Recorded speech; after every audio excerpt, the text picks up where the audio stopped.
খোয়াই শহরে মাদক বিরোধী অভিযানে ফের সাফল্য পুলিশের। দুটি পৃথক অভিযানে উদ্ধার দেশি মদ ও বিয়ার। ঘটনায় দুজনকে আটক করে কড়া বার্তা দিল পুলিশ প্রশাসন।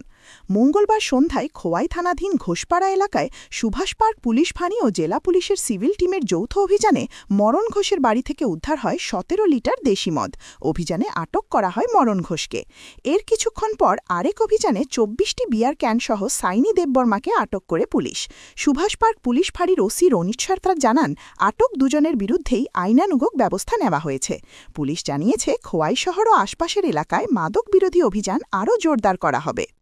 আমরা সুভাষ পার্ক আউটপোস্ট এবং ডিস্ট্রিক্ট সিভিল পুলিশ মিলে খোয়াই শহর এবং তৎসংলগ্ন এরিয়াতে বিভিন্ন জায়গাতে রেড করি, যাতে সামনে যে 31 ডিসেম্বর আসছে সেটা যাতে শান্তিতে কাটে।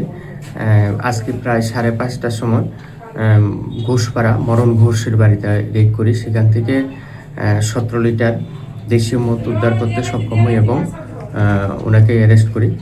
একটা পিআর আমরা সাবমিট করছি ওনার এগেনস্টে। তাছাড়া প্রায় 6:30টার সময় সাইনি দেববর্মা নামে একজন লোকের কাছ থেকে আমরা 24টি ক্যান বিয়ার উদ্ধার করতে সক্ষম হই। ওনাকে অ্যারেস্ট করি এবং বিয়ারগুলিকে সিজ করি।